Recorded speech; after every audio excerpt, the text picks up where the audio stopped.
So here today, we're going to ask her a few questions about her dental career. So thank you so much, Dr. Razmavar, for coming in today. Thanks, Ruzbe. It's my pleasure to be here with you. Awesome. Thank you. So let me start with our first question.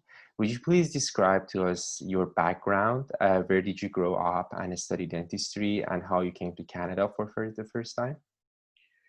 Well, I was born in Tabriz, raised in Tehran, and then I graduated from Shaibeshti University. After 2 years, I moved to Oman, and I practiced there for 2 years. And then, we had to, our immigration stuff went on, so we had to move to Canada.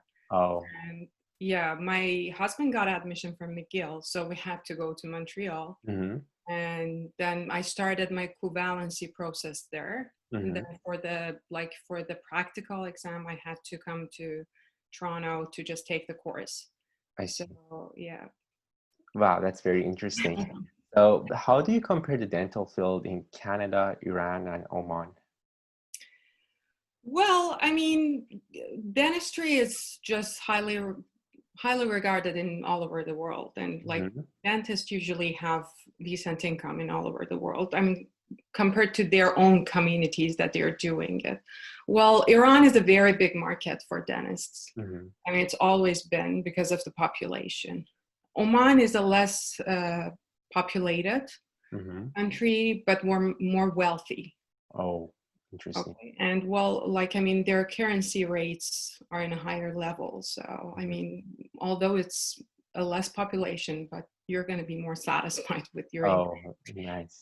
Canada is a totally different culture. Actually, it's multicultural, but you have to just get used to the difference here. Mm-hmm. It's decent to work in Canada. I enjoy working here because everything is just under a certain rules. So you follow the rules, you get the result, which is joyful.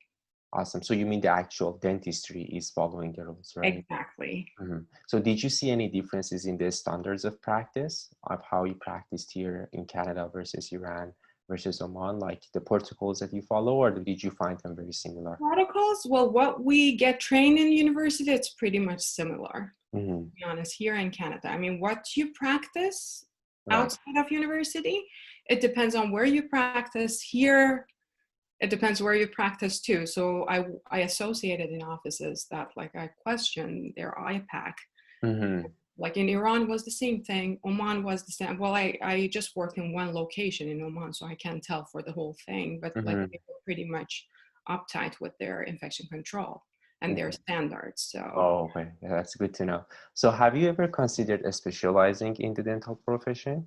And if yes, what is specialty, and if no, why? Well, yes, always. Unfortunately, I never got the chance to do it because, I mean, you get to a point that you need to start your job. I mean, you have to pick and choose how you want to proceed. It's still in my mind. I'm not sure if in my life I can find a chance to go back to university. I would like it. I mean, and what profession? I always was interested in prosthodontics, cosmetic. I mean, in general, I would keep it as cosmetic. Now I'm just narrowing down my field a little. Right. Because as a GP, even if you want to do everything, either you're going to get overwhelmed or you're going to deliver a mediocre job. So, I mean, you don't want to do that. So there will be a point for every GP that they're going to narrow down their field to some stuff. So now I'm just trying to get into the prosthodontic, cosmetic, and cosmetic includes implants and ortho as well. Interesting. Awesome. Field, yeah. Yeah, for sure. Wow, that's interesting.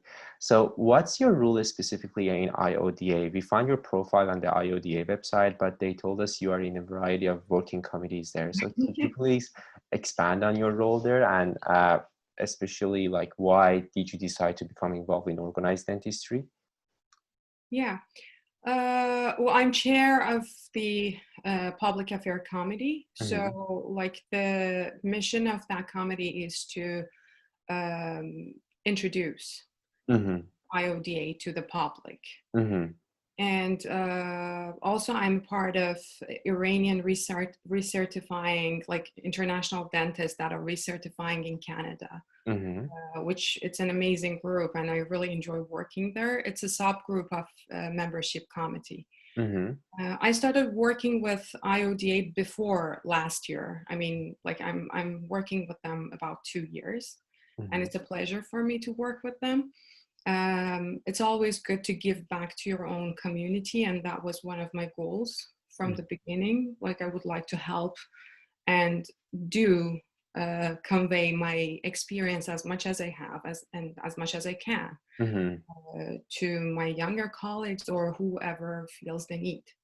Awesome. I'm glad to know that. And especially, I know that you're interested in teaching. So can you tell us a bit more about your teaching activities, either as like separate lectures that you do or part of the university? Well, yes, I started actually to teach at U of T in Mm-hmm. Lab 4, like restorative lab, Mm-hmm. uh, um, after I got my licensure. Mm-hmm. Uh, and then I worked there for a year and a half, but like after that, I took over my practice. Oh, so And it was a smaller practice and it needed more help and mm-hmm. devotion from me. So I had to just give up that one day in U of T, which I regret. And Mm-hmm. I always look forward to like to just have some time to go back to that. Oh, wow, nice. So yeah, now like although I like to go and work there, my practice is in a way that I can't. Mm-hmm. Mm-hmm.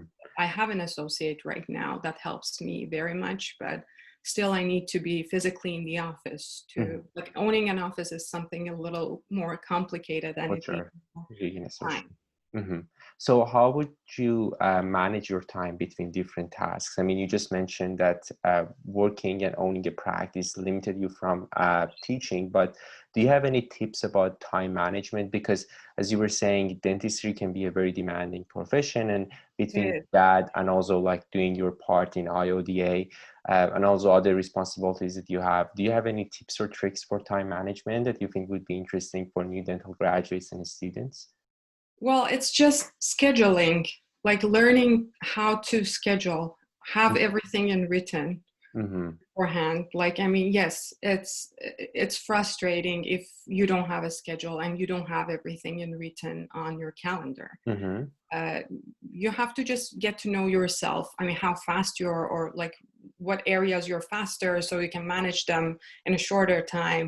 And Mm-hmm. then it takes some time for sure Mm-hmm. to get to know yourself. That what areas you're faster, so you can do them, uh, Mm-hmm. faster, and then what areas you need to invest more time. So Mm-hmm. you schedule accordingly. Mm-hmm. And you have to pick and choose at some point. I mean, it's life. You have a life too. You have to keep the balance. For sure. So I mean, you need to pick and choose at some point. You can't be Have all over all. the place, very perfect. For You want sure. to just deliver a good job. So, Mm-hmm. I mean, if you feel you can't, then you need to limit what you're For, doing. for sure. So we were wondering what advice you have for new dentists that are coming to Canada and they are looking to go through the equivalency process or even going for the IDA program of retraining here. What piece of advice could you give them if so that they can become more successful and maybe as successful as you are in being involved in both clinical practice and organized dentistry? Well, I would tell just investigate their options very well in the beginning, Mm-hmm. because if they want to start the process and in the middle they feel that, okay, well, this was not for me, I would rather to go to the university, or no, like university was not for me, then I would rather to just went through direct license, and they're going to waste time. Mm-hmm. And that's something that you don't want to happen in your life, right? Sure. So investigate their options, and after they decide, Mm-hmm. they need to be focused on that. Mm-hmm. That's the best advice that I Oh, okay. can give to Good to them. know. So identifying the goals and then just focusing Exactly. would be awesome. Good to know. Exactly. I So, mean, I know, like, there's a friend of mine mm-hmm. who, like, went through both. I Mm-hmm. mean, well, thank God she was really successful in both. Like, she got accepted through direct licensing and she got admission from McGill. But Mm-hmm. she selected McGill and went there like studied for 9 months. And then she said that, well, I mean, I'm not learning more than what I learned Oh, at yeah. home. So now I just want to start practicing. Yeah, I mean, she's successful now, Mhm. but I mean, she wasted some time, which is fine, but I mean, you don't want to waste time. Mhm. So as a person who has been a clinician in different countries and cultures, I mean, 3 different countries, what advice do you have for new dental students and dentists who are graduating? So if you could give a piece of advice to your younger self about like, what would you do different in clinical management and patient care, what would that advice be? Yeah, actually, this is a very good question Mhm. because like most of dental students when they're in school, because well, I mean, the focus is to train you to become a good dentist Mhm. mainly, right? Right. So well, it's kind of there like there's less training for how to deal with patient, how to deal with difficult patient. Mhm. Do you know the psychology of the patient, or Mhm. do you know different patient characters? Mhm. So like, yes, focus on them, keep up with your day to day, like I mean, keep up yourself up to date Mhm. with latest technology. Well, at the end of the day, you're doing dentistry as a part of your business, right? For sure. So you have to get to know the business side of it too. Mhm. You want to be like a dentist who enjoys and at the same time who have income, like I mean, who satisfying income for himself Mhm. or herself. Mhm. Exactly. Wow. And I agree with you. Right now, I'm in my third year of studies at the DDS program at UFT, and patient management is always very difficult, especially right now because of the COVID pandemic. Patients are frustrated. They want to be seen as soon as possible. And as you know, the university is very slow. We are like being supervised. You have to get like acceptance from our instructors as we go along. So that's patient management, as you were saying, is very challenging. And unfortunately, right now in dental school curricula, there isn't really any training about business management of dental practice or even psychology of patients and patient interaction. So I guess that would be either something people can learn through like practice or just going in and doing extra courses and trying to gain the knowledge. I mean, at the end of the day, nobody comes to you because you are a bad dentist or Mhm. you don't know how to do your job. I mean, they come to you, that's a fact. Mhm. They come to you with this in mind that you're a good dentist. Mhm. Mhm. Okay. So what happens that a patient gives a one-star review to a Mhm. dentist? It's not because, I mean, they're not a very good dentist. Maybe actually vice versa. Maybe Mhm. they're very good dentists, but Mhm. they fail to communicate with the For patient. sure. Mhm. Mostly, like it happens mostly because of this. Mhm. So it's really important to know the patient characters, to know their psychology. Mhm. Mhm. Because Awesome. And finally, when a patient comes to you and the first sentence you hear is that I hate the dentist. that's all. That's a very good to start, I guess, for sure. So I guess as a closing remark to how do you see that COVID-19 is changing the dental field for the future? I mean, we're seeing the impacts right now, but how do you expect COVID-19 to change the way we practice over the next year or two? And how do you think we can adapt the best way to that situation? Well, to me, to every dentist, it changed a lot. Mm-hmm. Uh, it has pros and cons. Of course, cons are Yeah. outweighing the pros. Mm-hmm. Uh, but the fact is that